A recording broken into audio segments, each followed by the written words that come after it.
A Muslim man in India has been arrested and charged with love jihad. You commit the crime of love jihad when you try to convince a non-Muslim woman to fall in love with you in order to get her to convert to Islam, marry you, and produce Muslim babies.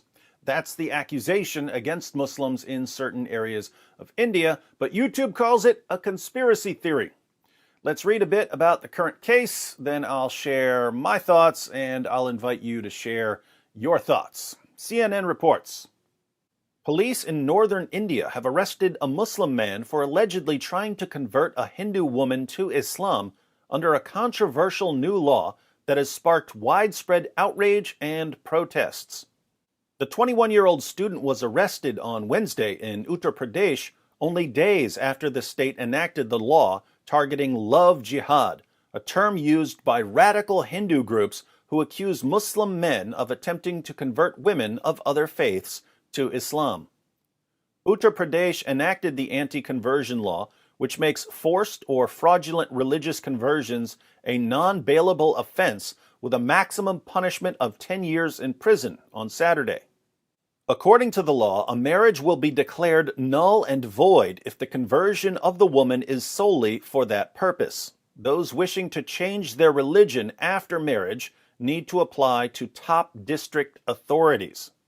So it sounds like if a Hindu woman converts to Islam just because she wants to marry a Muslim man, the marriage will be annulled and the man will be arrested. If a Hindu woman wants to convert to Islam after she's married, she'll have to submit an application to authorities. You can see why people might object to these laws.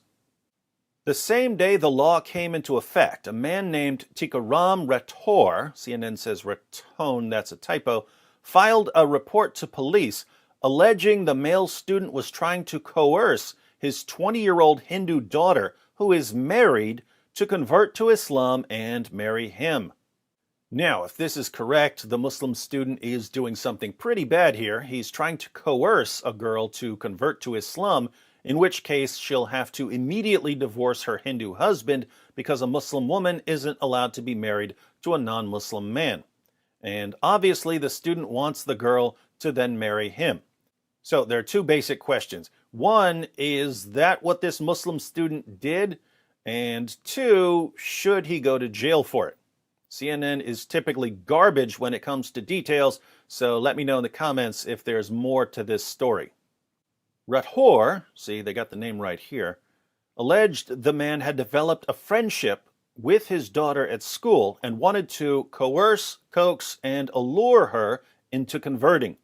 Despite constant disapproval from me and my family, he, the accused, is putting pressure on us through abuse and death threats, Rathore said in his complaint. Police in Uttar Pradesh's Bareilly district confirmed via Facebook that the man was arrested on Wednesday. Critics have called the law Islamophobic, unconstitutional, and regressive. Many are concerned it will lead to misuse and harassment, and that the law will make it increasingly difficult for interfaith couples to marry in the country. Other states, including Madhya Pradesh, Haryana, Karnataka, and Assam, have announced plans to follow Uttar Pradesh and introduce similar laws. All 5 states are governed by the ruling Hindu nationalist Bharatiya Janata Party, BJP, which has faced accusations of perpetuating anti-Muslim sentiment.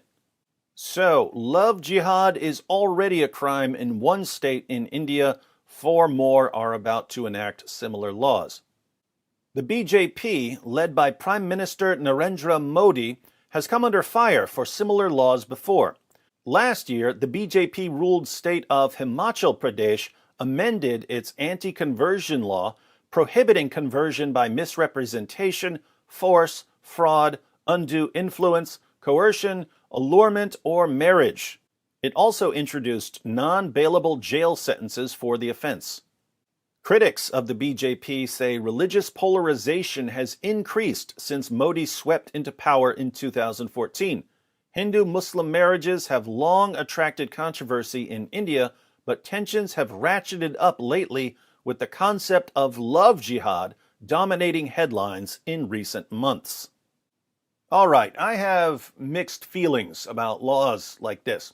On the one hand, I understand the perspective of many Hindus. The perspective of many Hindus is that these young Muslim men are basically kidnapping Hindu girls, but without actually kidnapping them. They're manipulating the girls into falling in love, marrying them, and then separating the girls from their families. That is not something most people would want to put up with. On the other hand, I just don't trust governments and lawmakers to handle situations like this and to make decisions about whether a girl is converting to Islam because she's been duped into falling in love, or whether she's converting because she's become convinced that Islam is true. If a Hindu girl really falls in love with a Muslim man and she investigates Islam and she somehow concludes that Muhammad was a prophet, and she converts and marries the Muslim man, is this really a situation for the government to step in and start throwing people in jail? My other concern would be that it's very easy to abuse laws like this. If your Hindu daughter has a crush on a Muslim student from class and you don't like it, it would be pretty easy for you to run to the police and say, "That Muslim student is doing love jihad on my daughter." And if you've got a police force that wants to crack down on Muslims, again, it's very easy to abuse laws like this. So the concern here is not only whether the law itself is just, but whether it's going to be enforced fairly. Now, just to be clear, forced conversions, harassment, threats, intimidation, those are clearly areas where police should get involved. But falling in love with someone of a different religion, this may just be me, but I really don't trust police or government officials with those kinds of decisions. But I'm an American, so this issue isn't as emotionally charged as it is in other parts of the world.